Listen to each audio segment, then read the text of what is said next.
19/9/2020 ನಾನೊಂದು YouTube channel open ಮಾಡ್ತೀನಿ. ಇದನ್ನು ಯೋಚನೆ ಮಾಡಿ ನಾನು ಡೈಲಿ ಒಂದು ವಿಡಿಯೋ ಅಪ್ಲೋಡ್ ಮಾಡ್ತೀನಿ ಅಂತ. ಆದರೆ ನನ್ನ ಹತ್ರ ಒಳ್ಳೆ ಮೊಬೈಲ್ ಇರಲಿಲ್ಲ, ಸ್ಕ್ರಿಪ್ಟ್ ಹೆಂಗೆ ಬರೆಯುವಂತ ಗೊತ್ತಿರಲಿಲ್ಲ, ಎಡಿಟಿಂಗ್ ಅಂತೂ ಮೊದಲೇ ಬರ್ತಿರಲಿಲ್ಲ. ಇದನ್ನೇ ಯೋಚನೆ ಮಾಡಿ 1 ಇಯರ್ ಕಳೆದೋಯ್ತು. ಹೀಗಾಗಿ ನಾನು ಒಂದು ವಿಡಿಯೋನ ಅಪ್ಲೋಡ್ ಮಾಡಿರಲಿಲ್ಲ. ಒಂದಿನ ಬರುತ್ತೆ 17 ಏಪ್ರಿಲ್ 2024.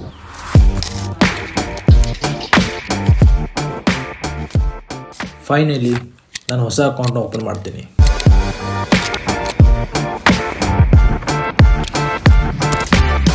ಯೂಟ್ಯೂಬ್ ಚಾನೆಲ್ ಏನು ಓಪನ್ ಮಾಡಿದ್ವಿ, ಆದರೆ ಕಂಟೆಂಟ್ ಏನು?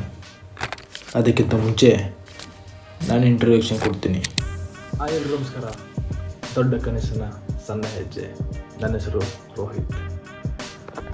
ತುಂಬ ದಿನದಿಂದ ಯೂಟ್ಯೂಬ್ ಚಾನಲ್ ಓಪನ್ ಮಾಡಬೇಕು ಅಂದ್ಕೊಂಡಿದ್ದೆ, ಬಟ್ ಆಗಿರಲಿಲ್ಲ. ಯಾರಿಗೆ ಗೊತ್ತು, ಇವತ್ತು ಕಳೆ ಬಂದಿದೆ ಅನಿಸುತ್ತೆ. ಈ ಚಾನಲಲ್ಲಿ 4 ಕಂಟೆಂಟ್ ಕೊಡ್ತೀನಿ. ಒಂದು mini log, story telling and acting. ನನ್ನ ವಿವರಣೆಯನ್ನು ಇಲ್ಲಿಗೆ ಏನು ಮಾಡ್ತಾ ಇದ್ದೀನಿ. ಮುಂದಿನ ವಿಡಿಯೋದಲ್ಲಿ ಮತ್ತೆ ಸಿಗ್ತೀನಿ. ಅಲ್ಲಿವರೆಗೂ ಬಾಯ್ ಬಾಯ್.